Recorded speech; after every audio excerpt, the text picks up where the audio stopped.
বিয়া মানেই খাওন, আর হেই খাওন যাতে না খাইতে পারি হেইতে খাওয়ার আগেই গোস্তে দেশে গরম, ওকুলে আবহাওয়া গরম। এরপর খাওন দেখে কারেন্টের মেন সুইচে বন্ধ হইয়া বেশি খাবা তাই মোরাও নাচর বান্দা, মোরাও দিছি খিস, কোনো উড়াউড়ি নাই। বেবাককে খাইয়ে উঠতে গেছে কিন্তু মগো টেবিলের এখনও কেউ খাওয়াই শেষ হয় নাই, বোঝেন ঠেলা। আসসালামু আলাইকুম, কেমন আছেন বেবাককে? আর সরি বেবাককে ভালো আছেন। ঈদ মানে আনন্দ, ঈদ মানেই কোনো বিয়া। আর হেই বিয়ের দাওয়াতি মোরা আইসগো 40 ডিগ্রি গরমের মধ্যে আইসি খাইতে।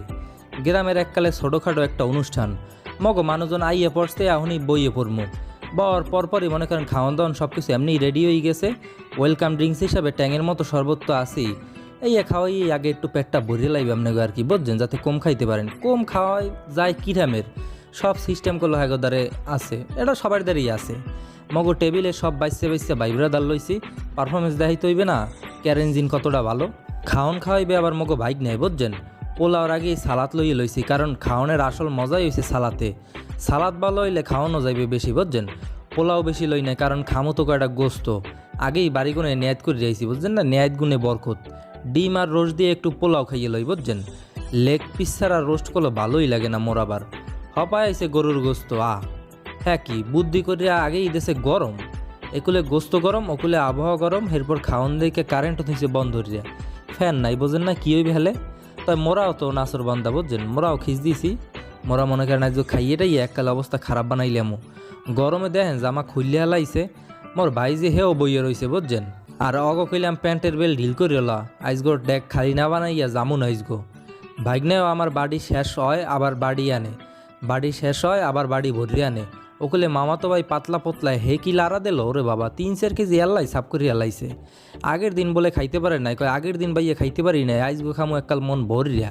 ওকে খা, তোর কলজা ভিজেই খা বেটা। অগো শখ করে মন নাহান মানুষ যে 1 প্লেট খাইতে পারে না, হ্যাঁ মুই 2-1 কেজি মনে হয় খাইয়া লাইছি। এইবারে 7 বাটি গোস্ত মগো টেবিলে আনাইছি। এখন এরপর আবার ফেন্নি আর মিষ্টি তো আসি, ফেন্নিটাও কলইছে সেরা। আর মুই 7-8টা লাল মিষ্টি সাদা মিষ্টি মিলেই খাইয়া লাইছি। মুই তো ফেন্নি খাই, বুঝছেন, ফেন্নি ছাড়া তো খাওন মজাই হয় না। খাওনের শেষে আসল জিনিসই হইলে ফেন্নি। একটু চাইয়ে দেখেন তো, চারপাশে কোনো টেবিলে পক্ষেও নাই, আর এরা দুইজন এখনও বাড়ির পর বাড়ি গোস্ত আনাইতে আছে আর খাইতে আছে, আনাইতে আছে আর খাইতে আছে। মোরা যাতে না খাইতে পারি শান্তিতে, হেতে কত সিস্টেম করছে, কিন্তু মগো দমাই রাখা যায় না, বুঝছেন। এরহামের জোলার খাওন কোনোদিনও খাই নাই মোরা এই জীবনে। এতটি খাওয়ানোর পরে 1 গাবলা ফেন্নিও ডাইলে দিয়েছে ওর পাতে। এই রেমের খাওন যাতেও আরও খাইতে পারে, এই দুয়াই করি মুই। ভালো থাকেন ব্যাপারকে, আল্লাহ হাফেজ, আসসালামু আলাইকুম। হ্যাঁ দে, এটা দে মরে মরে একটু দে, মরে এখনো খালি আছে অনেক।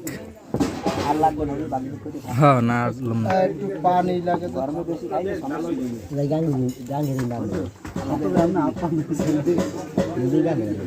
তোর দ্বারে না ওইটা, এদিক দে, আমার দ্বারে দে, অল্প কিছু দে। আর হাসানের দে অল্প, যা আছে পুরোটা হাসানের ডাইলে দে। ওকে ঠিক আছে, আল্লাহ তো সব হাসানের ডাইলে দে।